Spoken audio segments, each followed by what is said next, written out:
On May 10, 1775, the capture of Fort Ticonderoga occurred during the American Revolutionary War, when a small force of Green Mountain Boys, led by Ethan Allen and Colonel Benedict Arnold, surprised and captured the fort's small British garrison. The cannons and other weapons captured at Fort Ticonderoga were later transported to Boston by Henry Knox during the Noble Train of Artillery. These weapons were used to fortify Dorchester Heights, helping force the British to end the siege of Boston. The capture of the fort marked one of the first offensive actions by American forces against the British during the American Revolutionary War. After taking Ticonderoga, a small American force captured nearby Fort Crown Point on May 11th.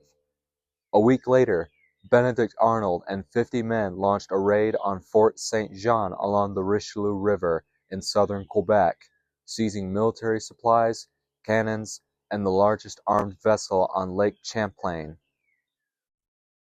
Although the operation was relatively small in scale, it carried major strategic importance. It disrupted communication between northern and southern British forces and provided the newly formed Continental Army with a key base for the planned invasion of Quebec later in 1775. The campaign also highlighted the rivalry between Ethan Allen and Benedict Arnold, both of whom sought recognition for the victory. Most importantly, the artillery hauled from Ticonderoga across Massachusetts by Henry Knox was positioned on Dorchester Heights overlooking Boston Harbor, pressuring British forces to evacuate the city. On May 10, 1940, during World War II, the United Kingdom landed Royal Navy and Royal Marines forces at Reykjavik and occupied Iceland without resistance.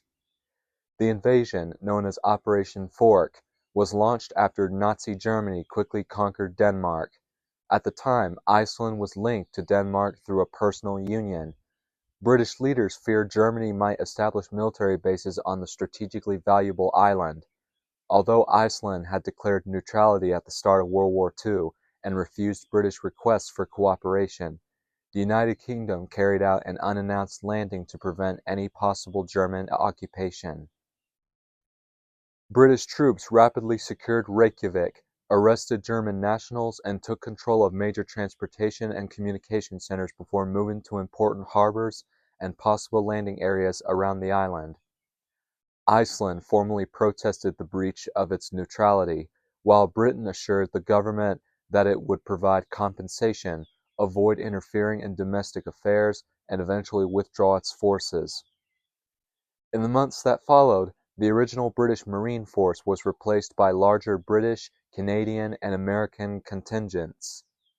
Eventually, tens of thousands of Allied troops were stationed in Iceland, creating major military, economic, and social challenges for the country. Although Germany had considered plans to invade Iceland, none were ever carried out. The Allied occupation helped protect vital North Atlantic shipping routes and allowed the construction of important naval and air bases.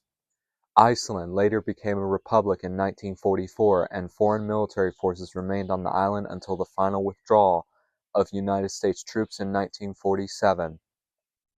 A defense agreement signed in 1951 permitted continued American military presence, which lasted until 2006.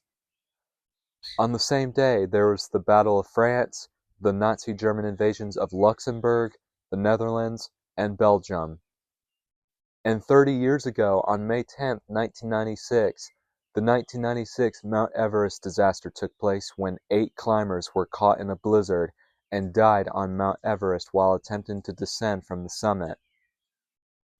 During the climbing season, 12 people died attempting to reach the summit of Mount Everest, making 1996 the deadliest Everest season at that time.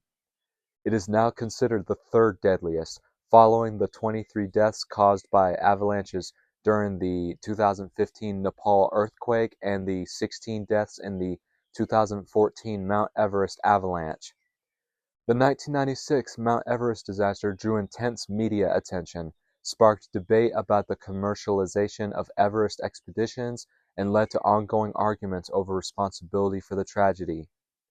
Many climbers were high on the mountain when the storm struck, including the Adventure Consulates team led by Rob Hall and the Mountain Madness team led by Scott Fisher. Although deaths occurred on both the North Face and the South Col routes, the South Col events received the most coverage. 4 members of Hall's expedition, including Hall himself, died there, while Fisher was the only fatality from the Mountain Madness team. 3 members of the Indo-Tibetan Border Police died on the North Face route. After the disaster, several survivors published memoirs recounting their experiences. John Krakauer, who was covering the expedition for Outside Magazine while climbing with Adventure Consulates, wrote Into Thin Air, which became a bestseller.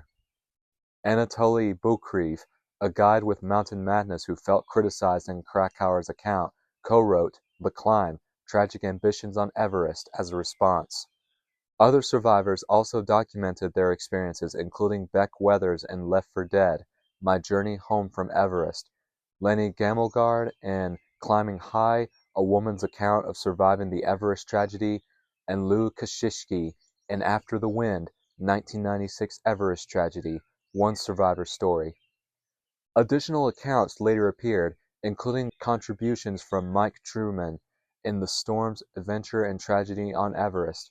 Graham Radcliffe later wrote, In a Day to Die for that expedition, leaders that received weather forecasts warning of a major storm expected to intensify on May 11th. Both Hall and Fisher reportedly saw these forecasts before launching their summit attempts on May 10th. Some climbers reached the summit during a temporary lull in the weather only to descend directly into the storm later that day. So that's all I have for right now. And as you can see, I'm staying in a lake house. So if you like what you hear, don't forget to leave a comment down below and subscribe. Also, this is my first time staying around Beaver Lake. You see? As you can see, the fog's lifting. There was a boat you saw earlier ago, but I don't think it's there anymore. There's plenty of stuff to do around here, like fishing, kayaking, and you name it. So that's all I have for today, and if you enjoy it, don't forget to leave a comment down below. This is Stephen Luke, and this is my first history video after leaving my dorm. So I hope you have a nice day, and do your best. See you later.